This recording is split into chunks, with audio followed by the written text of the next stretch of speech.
एक Osama bin Laden था, पढ़ा लिखा लेकिन आतंकवादी। वहीं दूसरी तरफ अब उमर उन नबी की बात हो रही है, पढ़ा लिखा डॉक्टर लेकिन दिल्ली के लाल किले के पास के कार ब्लास्ट का सबसे बड़ा मुजरिम। नमस्कार, आप लोगों का स्वागत है द अर्थ न्यूज़ में। और आज के प्राइम टाइम शो में हम बात करने वाले हैं कि किस तरह से अब वाइट कॉलर जॉब्स में जितने भी लोग बैठे हुए हैं उन लोगों के दामन पर दाग लग चुका है। और दाग लगाने वाले यही लोग हैं जो कि एक तरफ समाज में एक बड़ा रोल प्ले ज़रूर करने के लिए होने चाहिए, पर जब वो आतंकवाद की तरफ चले जाते हैं तब उनका ऐसा करने की वजह से बाकी के जो उस प्रोफेशन से जुड़े हुए लोग हैं उनके ऊपर कितना बड़ा असर पड़ता है। वाइट कॉलर लोगों में एक तरफ डॉक्टर्स आते हैं, इंजीनियर्स आते हैं और भी काफ़ी सारे लोग आते हैं। वहीं ऐसे में लाल किले में जो कुछ भी पिछले दिनों देखने को मिला कि लाल किले के साथ एक इलाका है, वहाँ पर कार ब्लास्ट हो जाता है और उसमें डॉक्टर उमर उन नबी का नाम सामने आता है, जिसके बाद अब आज के दिन इसकी एक वीडियो सोशल मीडिया पर जमकर वायरल हो रही है, जिसमें उसका कहना है कि सुसाइड बॉम्बिंग एक बड़ा ही मिसअंडरस्टूड कॉन्सेप्ट है।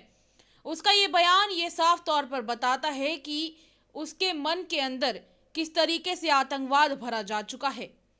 पर इसकी वजह से और भी कई सारे डॉक्टर्स हैं जो अपने काम को बे इंतहा मोहब्बत के साथ करते हैं, बे इंतहा शिद्दत के साथ करते हैं। उनके दर पे जब भी कोई मरीज आता है उसे ठीक करने की, बचाने की पूरी कोशिश करते हैं, पर उन सब के दामन पर भी अब दाग लग चुका है। मेरे साथ बातचीत करने के लिए एनालिस्ट के तौर पर मौजूद हैं रवीश हांडू जी। रवीश जी, आपका बहुत बहुत स्वागत है आज के प्राइम टाइम शो में। जी धन्यवाद। दूसरी तरफ मेरे साथ डॉक्टर प्रदीप मल्होत्रा जुड़ चुके हैं। प्रदीप जी, आपका बहुत बहुत स्वागत है द अर्थ न्यूज़ के आज के the prime time show episode में। धन्यवाद। आज हम बातचीत करने वाले हैं इसी इशू के ऊपर। एक तरफ से पहले तो वीडियो की अगर बात करें, जिस वीडियो की आज बात हो रही है, पहले तो आप लोग और हमारी जनता इस वीडियो के बाद तरफ एक तरफ नज़र दौड़ाए, देखें इस वीडियो में कि किस प्रकार डॉक्टर उमर का वीडियो जो सोशल मीडिया पर जमकर वायरल हो रहा है, उसमें उसने कहा है कि सुसाइड बॉम्बिंग एक मिसअंडरस्टूड कॉन्सेप्ट है।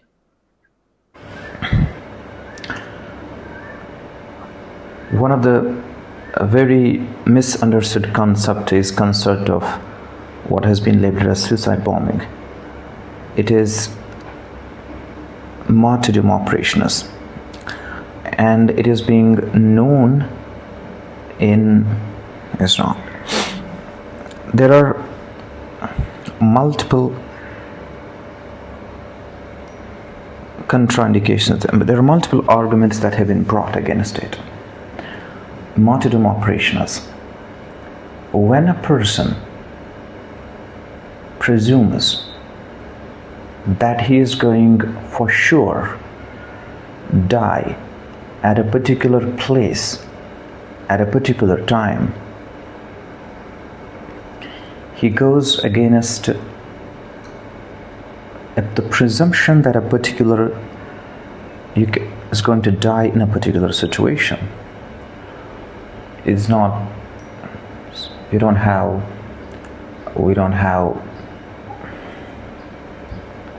situation. डॉक्टर उमर के इस वीडियो के बाद अब कई सारी उंगलियां हैं जो एक के बाद एक डॉक्टर्स के ऊपर उठाई जा रही हैं। डॉक्टर्स को भगवान के बाद दूसरे दर्जे पर रखा जाता है। कहा जाता है कि ना तो कभी भगवान से झूठ बोलना चाहिए और ना कभी डॉक्टर से झूठ बोलना चाहिए। डॉक्टर प्रदीप मल्होत्रा, आप खुद एक डॉक्टर हैं, क्या सोचते हैं सबको देखते हुए और लगातार अब जो इस प्रोफेशन के ऊपर, जिसे आप खुद भी रिप्रेजेंट करते हैं, अब लगातार इस प्रोफेशन के ऊपर दाग लग रहा है, डॉक्टर से सवालात बार बार पूछे जा रहे हैं, कैसा महसूस कर रहे हैं आप लोग? देखिए, डॉक्टर प्रोफेशन जो है एक बहुत ही नोबल प्रोफेशन माना गया है। जी ये जी। एक फेथ का, एक ऐसा जज्बे का प्रोफेशन है जिसके ऊपर जिस समय भी पेशेंट एक डॉक्टर के क्लिनिक में एंटर होता है तो एक बहुत जज्बे के साथ, एक विश्वास के साथ एंटर होता है कि मैं यहाँ पर अपनी पूरी तरह से ट्रस्ट कर सकता हूँ इसके ऊपर, यहाँ पर मैं पूरी तरह सेफ हूँ, अपनी लाइफ के साथ सेफ हूँ। तो कहीं ना कहीं ये जो टेरर इंसिडेंट हुआ है, ये मॉड्यूल बहुत ही अपने आप में खतरनाक है। आज के समय में हर कोई जो है वो कहीं ना कहीं शायद ये सोच कर जाएगा कि मैं ऐसे डॉक्टर के पास जाऊं जहां पर मेरी जान को खतरा ना हो। अभी मैं इसको जो है वो रिसेंटली जो खांसी की दवाई के सिलसिले में काफी बच्चों की मौत हो गई थी, उससे भी जोड़ना चाहूंगा। कुछ ना कुछ ऐसे इंसिडेंट होते हैं कि बेशक वो फार्मा की गलती की वजह से हुए हो, कुछ ना, अब वो डायरेक्टली एक वो तो हो गया कि एक गलती की वजह से हुए। जो ये टेरर रिलेटेड इंसिडेंट है, ये एक ऐसा मॉड्यूल है जिसने कि हर एक, चाहे वो किसी समुदाय से हो, चाहे वो किसी एज से हो, चाहे वो जिस प्रकार से मतलब व्यक्ति हो, उसको सिर्फ मारने के लिए है। इसमें कोई दो राय नहीं है। सीधे तौर के ऊपर काम हम सीधे तरीके से पकड़े या उल्टे तरीके से पकड़े, ये एक किसी को मौत देने का एक तरीका है, जो कि अगर व्हाइट कॉलर जॉब के जितने भी हमारे मेंबर्स हैं, जितने भी इंटेलेक्चुअल अगर बात करें, चाहे डॉक्टर्स, इंजीनियर्स, वकील, जितने भी पेशे वाले जितने भी लोग हैं, तो उन सबके ऊपर वो ट्रस्ट जो है उसके ऊपर डायरेक्टली उंगली उठी है कि अगर हम इन लोगों को, जिन्होंने समाज को दिशा दिखानी है, अगर उनके ऊपर ट्रस्ट नहीं कर सकते तो हमारा समाज किस दिशा में जा रहा है, ये बहुत ही चिंता का विषय है। ये तो चिंता का विषय रहा ही है, पर रही बात डॉक्टर्स की, अगर आज के दिन की बात करें तो जीएमसी बख्शीनगर में कई सारे डॉक्टर्स के लॉकर्स को खंगाला गया और काफ़ी सारे लॉकर्स को खोलकर देखा गया। या फिर देखिए, जाहिर सी बात है कि डॉक्टर्स के ऊपर सवाल तो उठ खड़ा हो ही गया है इस सब की वजह से, और डॉक्टर्स के भी मन में कहीं ना कहीं इस सब के चलते ये रहता है कि देखिए, लोग तो हम पर इतना भरोसा करते हैं पर सरकार नहीं कर पा रही है। तो इस सब की वजह से जब इस तरह के इंसिडेंट होते हैं और इस तरह की वारदातें होती हैं, और ख़ास करके अब जब चेकिंग्स हो रही हैं, तो डॉक्टर्स के मन में एक ये भी सवाल रह जाता है कि अब हमारी क्या ही रिस्पेक्ट रह जाएगी सोसाइटी में। क्या कहेंगे इस पे? नहीं, मैं इस चीज को मैं थोड़ा सा अलग एंगल से, अलग नजरिए से देखने के लिए दरख्वास्त करूंगा। मैं जी जी, जनता से बिल्कुल। भी दरख्वास्त करूंगा, बाकी जितने भी अपनी मेडिकल फ्रेटर्निटी है, चाहे वो जिस मर्जी फील्ड से रिलेटेड रखते हो, मैं उन सभी से दरख्वास्त करूंगा कि ये एक सिक्योरिटी चेक के ऊपर देखा जाए। इसको ना कि डॉक्टर्स की अस्मिता के साथ जोड़ के बिल्कुल ना देखा जाए। अगर वहां पर कोई सिक्योरिटी चेक हो रहा है तो वो सिक्योरिटी चेक जो है वो जितना, अगर डॉक्टर्स के लिए, अगर बाकी अगर प्रोफेशन के लिए, किसी के लिए भी, अगर वो सिक्योरिटी चेक, हमें सबसे पहले ये बात समझनी है कि हमारी सुरक्षा के लिए है। जी चाहे वो बिल्कुल रेलवे बिल्कुल। स्टेशन की बात हो, चाहे वो किसी बिजी चौक की बात हो, चाहे किसी मंदिर की बात हो, किसी और जगह की बात हो, अगर सिक्योरिटी चेक हो रहा है तो वो हमारे लिए है। अगर वहां पर अगर हमें 2 मिनट के लिए हमारा सामान चेक हो रहा है, हमारे लॉकर चेक हो रहे हैं, हमारी गाड़ी चेक हो रही है, तो वो इसीलिए है कि वो इस तरीके के, जैसे दिल्ली टेरर अटैक हुआ, इस तरीके के इंसिडेंट ना हो पाए। आपसे एक छोटा सा ब्रेक लेंगे, हमारे साथ ही आप रहिएगा। प्रदीप जी, मैं रुख करना चाहूँगी अपना हमारे एनालिस्ट रवीश जी की तरफ। रवीश जी, जिस तरीके से, अगर आपने भी उसका भी बयान सुना है थोड़ी देर पहले, उमर का ये कहना था कि कहीं ना कहीं इस चीज़ को मिसअंडरस्टैंड किया गया है। इस आत्मघाती विस्फोटक ये जो लोगों को समझाया जाता है, ये कहीं ना कहीं एक मिसअंडरस्टूड कॉन्सेप्ट है, और कहीं ना कहीं ऐसा लग रहा था उसकी बातों से कि वो इस चीज़ को ग्लोरीफाई करने की कोशिश कर रहा है। क्या लगता है, पढ़े लिखे लोगों के अंदर और एक वाइट कॉलर जॉब करने वाले एक आदमी के अंदर इस तरीके से ये सोच भरी हुई होना, क्या लगता है, क्या दर्शाता क्या है आखिर ये? देखिए, ये समझने वाली बात है कि इस टाइम पे जब ये वीडियो वायरल हुआ है, इस इतने बड़े आतंकी हमले के बाद हमने देखा कि ये वीडियो वायरल हुआ। इस वीडियो से एक चीज तो साफ झलक रही है कि जो एक गलतफहमी थी भारतीय गवर्नमेंट की या आम जनता की, कि जो इंडोक्ट्रिनेशन है, जो अलगाववाद की तरफ झुकाव है, वो सिर्फ एक एक एक अनएम्प्लॉयमेंट का प्रॉब्लम है और एक गरीबी का प्रॉब्लम है और अनएजुकेटेड लोगों का प्रॉब्लम है। कहने का मतलब ये है कि एक मिथ्या फैलाई गई थी कि कश्मीर का आतंकवाद हो या कहीं भी भारत में कहीं भी आतंकवाद हो रहा है तो उसको अनएम्प्लॉयमेंट और अनपढ़ होने से जोड़ा जाता था। लेकिन ये जी जो जी। स्टेटमेंट है, जो डॉक्टर उमर का स्टेटमेंट, आज वीडियो जो है, ये जो आज लीक हुआ है, इससे हमें ये पता लगा है कि जो इस धर्म का जो जो जिहाद का जो तत्व है, जिहाद के तत्व में कहीं भी प्रोफेशन का कोई जिक्र नहीं है, प्रोफेशन से कोई डिपेंडेंस नहीं है। ये एक आदमी जो है, ये एक डॉक्टर भी हो सकता है, एक इंजीनियर भी हो सकता है, एक बड़ी एमएनसी कंपनी में काम करता हुआ कोई आदमी भी हो सकता है। तो हमें इस जो भारत सरकार है, भारत सरकार को अब चाहिए कि जो आप उनकी स्ट्रेटजी है, क्योंकि देखिए कहीं ना कहीं हमने देखा कि होम मिनिस्ट्री हो या भारत सरकार की टॉप लेवल की अगर हम थिंकिंग की देखें, एनालाइज करें, तो कहीं ना कहीं उन्होंने भी इस बात को अपना लिया था कि नहीं जी, ये जो टेररिज्म है, ये तो एम्प्लॉयमेंट का प्रॉब्लम है, हम रोजगार बढ़ाएंगे तो ज्यादा लोग हमारी तरफ, भारत की तरफ झुकाव रखेंगे। कश्मीर की बात मैं करूंगा, जो मिथ्या थी, जो ये गलत बात थी, ये आज टूट चुकी है और हमें पता लग गया है। और ओवरऑल एक सेंट्रल लेवल पे भी एक डिफरेंट स्ट्रेटजी से डील करने की जरूरत है अब इस सारे अलगाववाद का। क्या लगता है ये ब्रेन वॉश है या फिर रेडिकलाइजेशन है, क्या लगता है? देखिए, रेडिकलाइजेशन आपकी और मेरी क्यों नहीं हो रही है, एक खास धर्म के आदमी की क्यों हो रही है? तो इसको रेडिकलाइजेशन नहीं बोलूंगा मैं, ये इनग्रेन्ड है। ये इनके जो जो अपब्रिंगिंग है, जिस तरीके से इनको बड़ा किया गया है और जो वैचारिक चीजें इनके अंदर डाली गई हैं, वो उस कारण से इंडोक्ट्राइन हो रहे हैं। बात समझे आप मेरी? तो ये एक धर्म विशेष के कारण हो रहा है, धर्म विशेष के कारण हो रहा है। और ये कोई एक बहुत बड़ा वर्ल्ड वाइड प्रॉब्लम है। अब ये कोई प्रॉब्लम सिर्फ कश्मीर का प्रॉब्लम या जम्मू का प्रॉब्लम नहीं है या दिल्ली भारत का प्रॉब्लम नहीं है, अब ये पूरे विश्व का प्रॉब्लम है और पूरे विश्व को इसको एक करारा जवाब देना पड़ेगा। धर्म विशेष की आप बात कर रहे थे, मैं रुख करना चाहूंगी डॉक्टर प्रदीप मल्होत्रा के ऊपर। आप भारतीय जनता पार्टी को भी रिप्रेजेंट करते हैं और कहीं ना कहीं आज के दिन डॉक्टर या फिर ये जो डॉक्टर्स के साथ ये सब कुछ जो हो रहा है, और खासकर कश्मीरी मुसलमान को भी उस नज़र से देखा जा रहा है, इस सब को देखते हुए उमर अब्दुल्ला जी का भी एक बयान आता है। उनका कहना है कि मैं दरख्वास्त करता हूं कि कश्मीरी मुसलमान को आतंकवाद की नज़र से देखना बंद किया जाए। क्या कहना चाहेंगे उस पर? देखिए, किसी भी कम्युनिटी से जोड़ना या फिर किसी भी रीजन से जोड़ना, ये भारतीय जनता पार्टी का कतई ये स्टैंड नहीं है। जी बिल्कुल बिल्कुल। दूसरे अगर यहाँ पर पैनलिस्ट की अगर हम उनकी बात करें, तो जिस प्रकार से वो उन्होंने बोला है, हमें बिल्कुल भी आंखों के ऊपर ये पट्टी भी नहीं बांधनी है। जी जो चीजें हैं, जो फैक्ट्स के ऊपर हमें बात करनी है। और इस समय ये बात इसलिए खतरनाक हो रही क्योंकि हमने पूरे विश्व में पहले भी देखा है कि जब कभी अगर टेक्निकल व्यक्ति जो है वो इसमें इन्वॉल्व होता है तो नुकसान कहीं गहरा होता है और ज्यादा होता है। जी तो जी हमें जी सबसे पहले ये समझनी है कि बेसिकली जो है, कहीं पर भी टेररिज्म जो है वो अचानक से, वो कमजोर दिल का आदमी अचानक उसको खाने को नहीं मिला तो उससे नहीं आएगा। ये एक सोच है, ये एक विचारधारा है। और इस सोच और इस विचारधारा को अगर एनसी और पीडीपी आज अगर कुछ बोल रही है तो कहीं ना कहीं उनका बहुत बड़ा एक रोल है और इसके लिए जिम्मेदार वो भी है। उनके तरह बाकी उस तमाम जितने भी तमाम पार्टीज हैं, उसके साथ में कांग्रेस नेशनल लेवल के ऊपर, जम्मू कश्मीर में एनसी और पीडीपी, एनसी का शुरुआत से ही ये उनका एक स्टैंड रहा है किस प्रकार से यहाँ पर कम्युनल राइट्स करवाए जाए, कम्युनल भावनाएं भड़काई जाए और ये सब चीजें की जाए।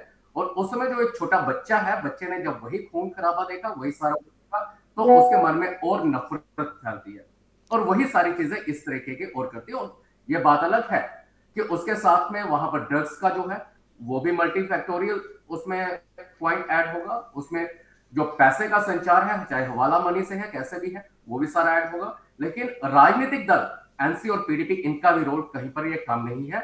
सबसे बड़ा एक बात है इस पर जो चिंता का विषय ये है कि भारत में भी जितने भी व्हाइट कलर टेक्निकल जितने प्रोफेशनल्स है, अगर उनकी इन्वॉल्वमेंट हो रही है तो वो एक स्किल्ड लोग हैं, स्किल्ड लोग माने कि ट्रेंड लोग, और उनके ऊपर विश्वास और एक डिपेंडेंसी सोसाइटी की ज्यादा होती है जो वाकई एक भयंकर है। तो ये कितना बड़ा चिंता का विषय बन जाता है प्रदीप जी, एक आम नागरिक के लिए खासकर?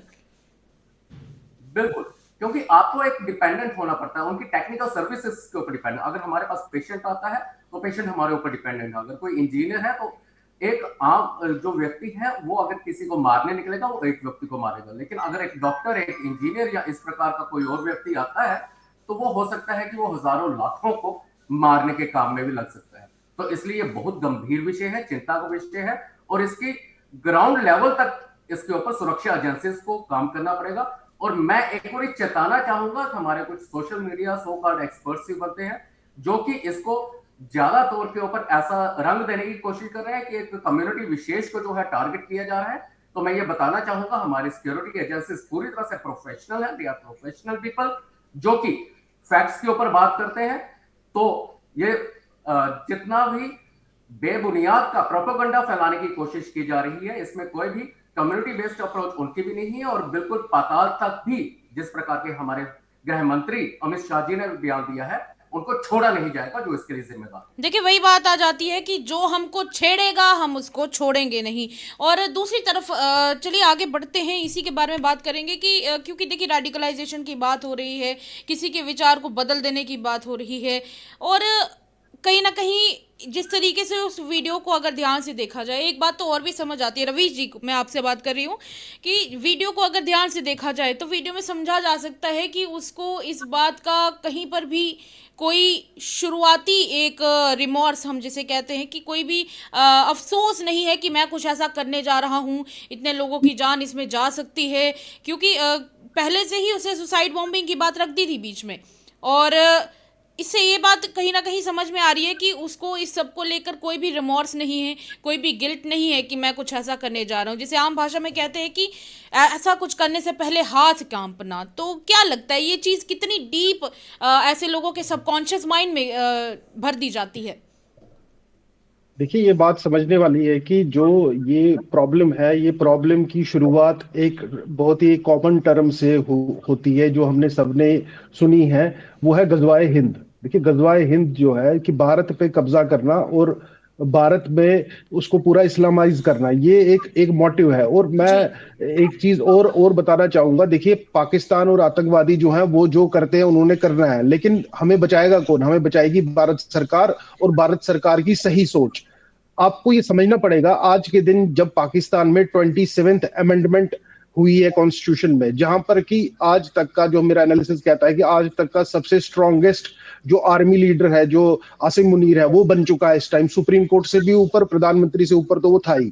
तो वो आदमी एक हमने उसकी जितनी भी स्पीचें सुनी या जितनी भी बार उसने बोला, हमने देखा कि उसके अंदर एक गजवाए हिंद वाला जज्बा है कि नहीं, मुझे मारना है। मुझे जो टू नेशन थ्योरी की बात करी उन्होंने, या ऑपरेशन सिंदूर के दौरान जो उन्होंने एक झूठे से बयान दिए, तो हमें एक क्लैरिटी है कि उसने हमले करने हैं, उसने जो आम नागरिक जो है भारत के, उनको मारना है, और ये प्रोसेस है, ये चलना है। लेकिन देखिए, हमको जो हमारी सरकार का जो टॉप लेवल है उसको समझना पड़ेगा कि ये लड़ाई का आयाम हम छुप नहीं सकते। हम रियल प्रॉब्लम को अगर हम कैंसर का इलाज फोड़ा बोल के करेंगे, अगर हम कैंसर को बोलेंगे कि ये जी फोड़ा है, तो इलाज भी वैसा ही होगा और वो कैंसर फैलता जाएगा। तो मेरा ये कहना है कि इस प्रॉब्लम को अब राइटली आइडेंटिफाई करना चाहिए, और जो भी लोग इसमें काम कर रहे हैं या इन फ्यूचर काम कर सकते हैं, वो उनके ऊपर नकेल कसी जाए। अब देखिए, इन डॉक्टरों की बात अगर मैं करूं, डॉक्टर उमर जो था, ये टर्की घूम के आया था। इसका हैंडलर जो था वो टर्किश था। 2022 में ये टर्की गया था। तो जो हमारी एजेंसीज थी वो इसके ऊपर नजर रखे हुए क्यों नहीं थी? वो क्यों नहीं अपनी नजर इसके ऊपर मुस्तैदी बना के रखी थी कि ये आदमी एक ऐसे देश में गया है जहां पर ये एक इंडोक्ट्रिनेशन के एक चीज में फंस सकता है, और ये कल को एक इतनी बड़ी वारदात अंजाम दे सकता है। तो ये इस चीज को सही इलाज करने के लिए हमें बीमारी का सही नाम लेना पड़ेगा और सही तरीके से इसका इलाज करना पड़ेगा। ये भी एक बड़ा फैक्टर रहता है। पर कहीं ना कहीं जो एक आम आदमी के मन में ये सोच रहती है कि जो शिक्षा है, एजुकेशन है, वो इंसान की सोच को गलत रास्ते से सही रास्ते पर ला सकती है।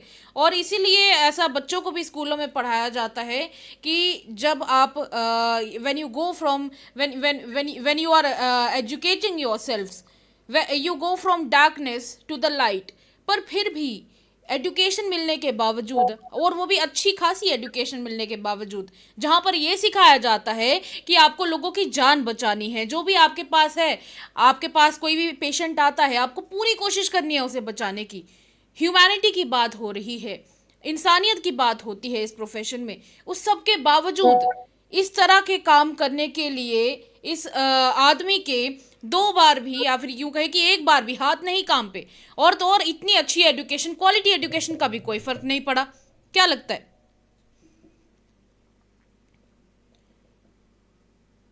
रवीश जी की किसी कारण से? जी बिल्कुल जो आप कह रहे हैं, मैं वही बात बोल रहा हूँ।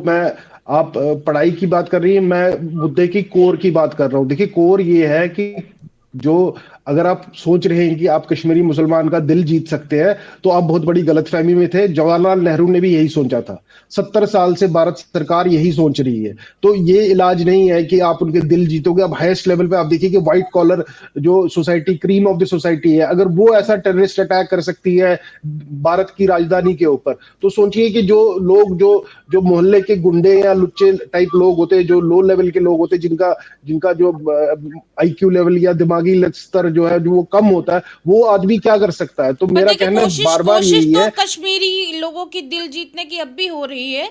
वो तो हमारे माननीय प्रधानमंत्री नरेंद्र मोदी जी भी कर रहे हैं, उसमें तो कोई दो राय नहीं है। देखिए, इसमें इसमें आपको क्लियरली बताना पड़ेगा। आप कश्मीर में आप दिल जीतने वाली प्रोसेस से काम नहीं कर सकते। आपने क्लियरली बताना है कि ये भारत है, और आप भारत के खिलाफ बोलेंगे तो एक्शन होगा। कहीं ना कहीं देखिए, 2014 से मैं इस बात से भी सहमत हूं कि 2014 से आज तक, अगर मैं 2013 की बात करूं और आज की बात करूं, तो there is a tectonic shift. 370 नहीं है, काफी चीजें जो है वो डिफरेंट है।